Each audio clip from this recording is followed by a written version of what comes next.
Good morning, students. This is Arindam Bag here, and today our topic is Hound of Baskervilles by Arthur Conan Doyle. This particular presentation will contain the summary of chapter 10 and 11 along with an analysis. To find out the previous chapters, please visit my YouTube channel, and there you will find the first 9 chapters also. Without wasting any time, let us move to our topic today. Now, this particular chapter has been described as the extract from the diary of Dr. Watson. Who is Dr. Watson? I think you know that. He is the assistant of the famous detective Sherlock Holmes.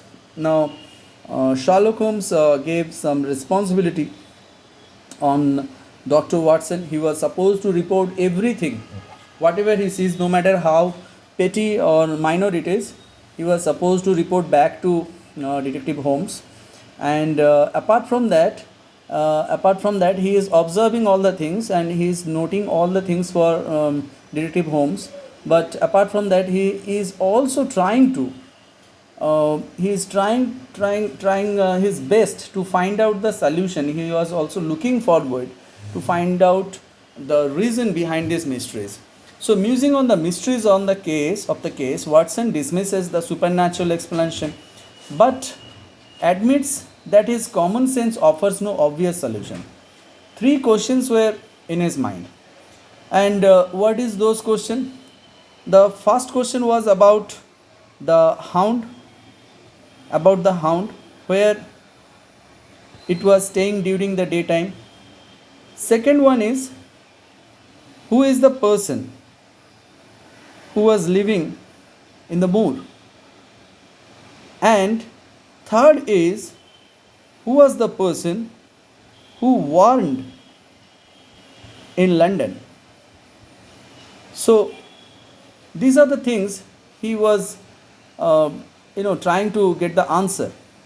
So first one is, where might a living and breathing hound hide by day?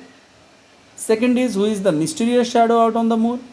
Third is, Watson determines to find out what this man might know and whether he is the same person who provided the warning back in London. Later on, it will be found that the person who threatened Sir Henry and the person who was staying in the moor, they are different and they have their different motives. Though they are connected with the same property, but their motives are different. So meanwhile, Sir Henry argues with Barrymore over the chase of his brother-in-law Selden. I told you about this particular character Selden. He is a convict and he escaped prison. So he was hiding in the moor, and he is related to Barrymore. Nonetheless, Barrymore assures them that Sheldon is just hiding there, his time until a ship arrives for South America. So basically, he is waiting for a ship which will take him to South America. Pretty interesting over here. Let me tell you, this was very common back in those days. People who were unable to have a successful life, or they have any problem in England, legal problem, administrative problem, they used to leave England, and their options were South America or even North America. In some of the cases, they have to visit Australia also, New Zealand also later on. So right now the tradition is quite different. Convict criminals, they used to leave England and they used to settle in South America or in Australia or in North America or any other part of the world. But right now Indians who committed any sort of crime or convicted, they are taking shelter to England itself. Okay, especially in London. And why they are doing so? Because the Human Rights Commission or the human rights law in London is very strict, and that's why some of the criminals are staying in London. Some of the criminals are staying in Dominica. I believe you know this place because of that thug or that criminal. Another one has taken shelter, who is actually from our state, has taken shelter to a Pacific island. So this is also been alleged. I am not supposed to. I am not the expert in that, but yes, these things is going on. So previously, criminals used to leave England and they used to head for South America, and right now criminals of India, they are heading towards England. So that's a strange thing that's going on over here. And what happens actually, and Sheldon is waiting for a ship to visit South America, and that he will not commit any more crimes. It has been assured to Barrymores. Barrymores better agree not to tell the police, and Barrymore thanks them by offering another clue. So this is like a trade. Barrymore is offering another clue regarding the case of Sir Charles, and he mentions this one is very important, that Sir Charles went to the gate on the night he died to meet a woman. And who was this woman? And there was also a discovery of a charred letter, and which was signed by LL. It will also be revealed that who is she, who is this person, who is this woman, and what she was doing. So in that charred meeting there was a request, a late night meeting. So it was obvious that Sir Charles didn't went outside. He didn't went outside for a walk, but he went outside for some other reason. Someone wants to meet him, and who was that person? So we will be looking after that. So the next day, Watson learns from Mortimer that Laura Loynes. Now you realize this one. I told you, signed by LL, and in this slide, this name, Laura Loynes. This particular woman, there is a reference of this woman, and who is the daughter of Franklin the Crank, who lives by in Coombe Tracey. Mortimer goes on to explain that Laura married an artist against her father's will, and that both husband and father have since abandoned her.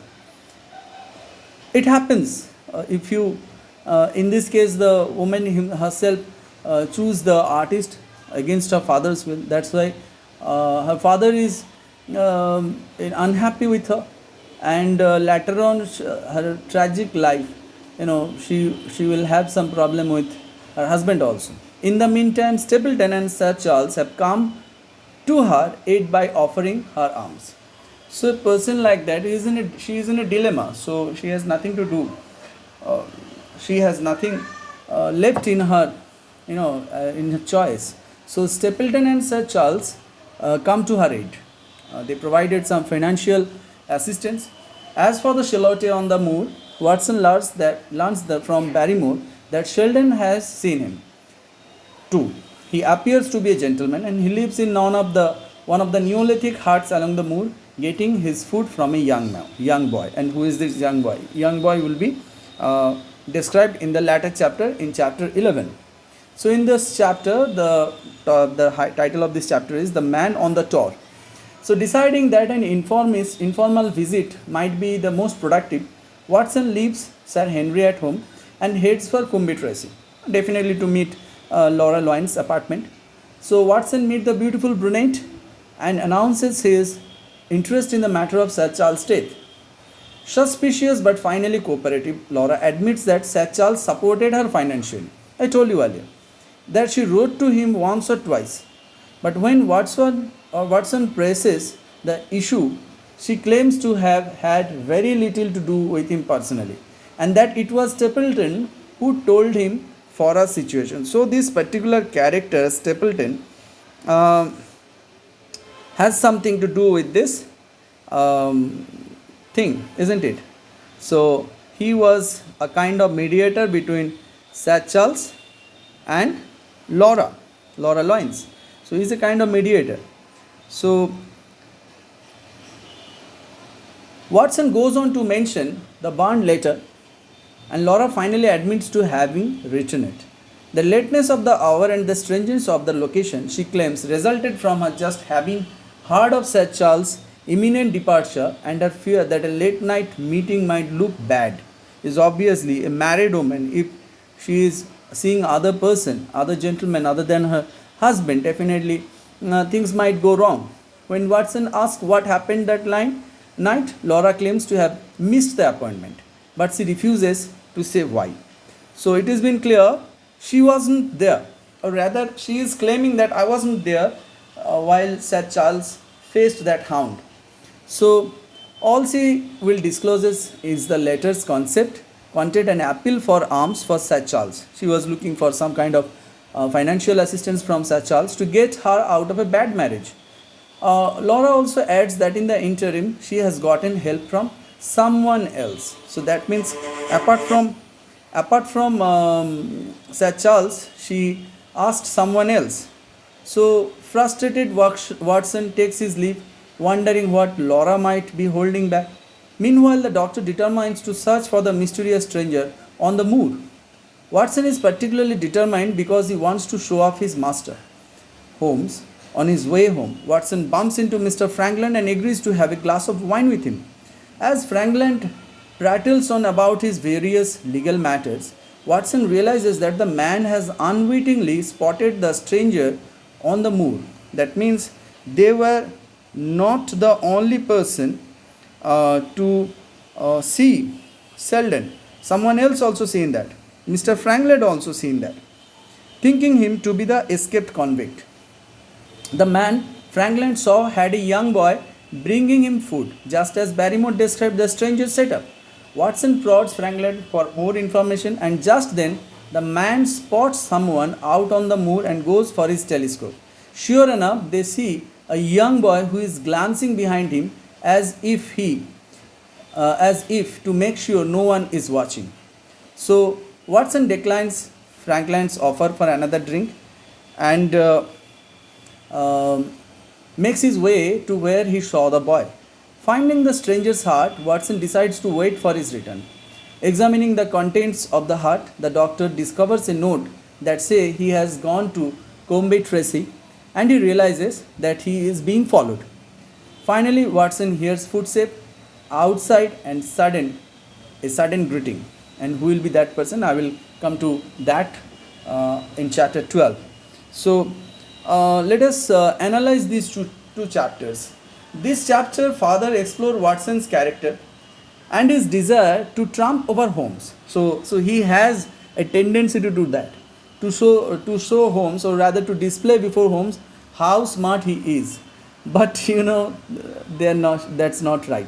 For example, he says he would indeed be a trump for me if I could run him to earth where my master had failed, showing that he is perseverant despite his ability to even solve mysteries as well as Holmes. He represents the frustration we feel at not being able to solve the mystery without Holmes or the author self.